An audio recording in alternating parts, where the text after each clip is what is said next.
Kerajaan Perpaduan ni bakal kehilangan 2/3 majoriti dalam Dewan Rakyat. Mungkin sebab itulah mereka meroyan gila-gila kot. Kita intro dulu. La la la la la la la la. Assalamualaikum warahmatullahi.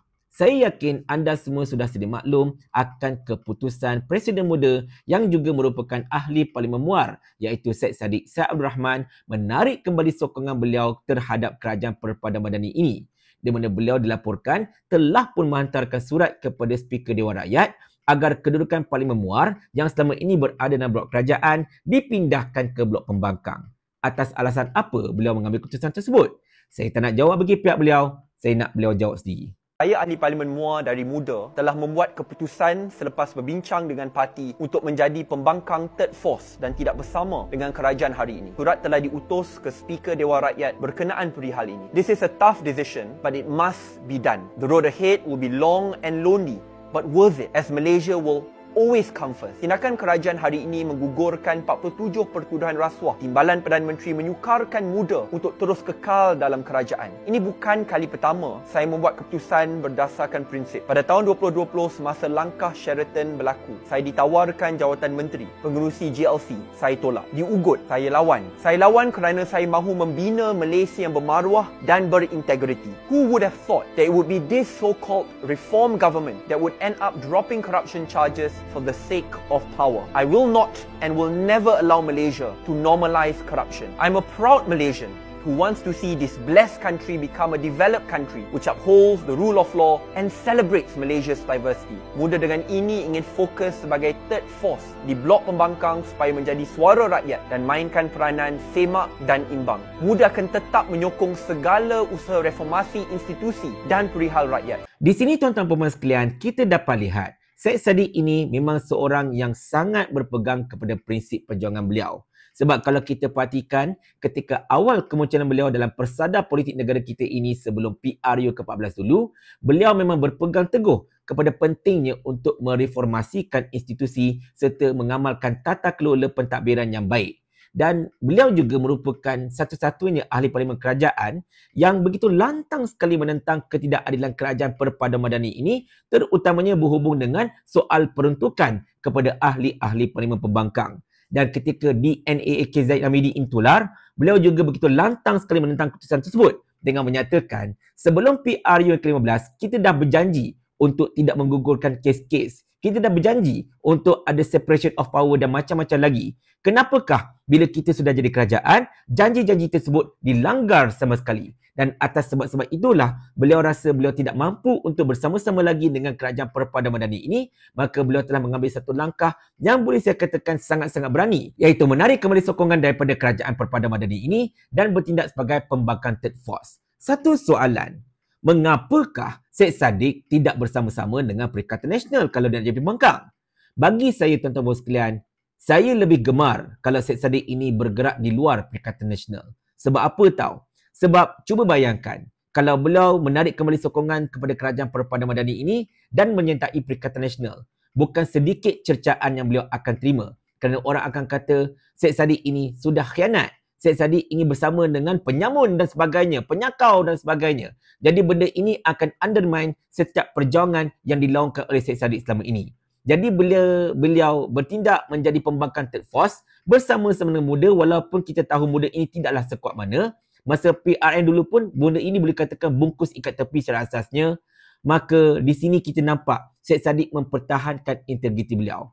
Ya, saya mungkin ada beberapa perkara yang kurang setuju dengan Syed Saddiq. Tetapi dalam hal ini, kita kena berikan penghormatan kepada Syed Saddiq Syed Abdul Rahman. Sekurang-kurangnya beliau jauh lebih berani berbanding dengan MP-MP UMNO yang konon-kononnya tidak sukakan Zaid Hamidi, tidak suka untuk bergabung dengan Kerajaan Perpaduan Madani, tetapi sampai sekarang senyap membisu seribu bahasa, takut sangat kehilangan kerusi. Syed Saddiq jauh lebih berlato-lato berbanding dengan MP-MP UMNO yang konon-konon berani tersebut. Dan tuan-tuan dan puan sekalian, pada awal video tadi, saya menyebut tentang 2/3 Kerajaan Perpaduan Madani ini bakal hilang. Adakah perkara itu penting? Ya, perkara itu memang sangat-sangat penting. Terutamanya menjelang persempadan semula yang bakal berlaku pada tahun ini. Di mana tuan-tuan dan sekalian, saya telah periksa perkara ini dengan pakar-pakar perlembagaan. Kalau setakat kita hendak mengubah sempadan Sebagai contohnya, Taman Melewar ini pada asalnya di bawah Parlimen Batu. Kemudian telah diubahkan sepadannya berada di bawah Parlimen Wan Semaju. Dan sekiranya kalau kita sekadar nak ubah Taman Melewar ini kembali ke Batu tanpa melibatkan penambahan kawasan Parlimen dekat Dewan Rakyat, maka benda itu tidak memerlukan 2/3. Tetapi sekiranya kalau ini melibatkan penambahan kawasan Parlimen, sebagai contoh sekarang ini kita ada 222 kawasan Parlimen, nak bertambah menjadi 240 sebagai contohnya dengan penambahan kursi-kursi bandar, maka perkara itu memerlukan majoriti 2/3.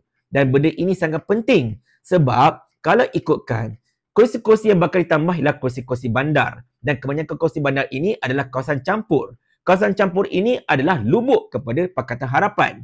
Dan sekiranya kalau ini berlaku, maka berkemungkinan besar Pakatan Harapan akan lebih kukuh, lebih kuat dan ini tidak cantik untuk masa depan negara kita sebenarnya. Jadi kerana itulah kita sangat-sangat menghargai tindakan Syed Saddiq Syahrul Rahman.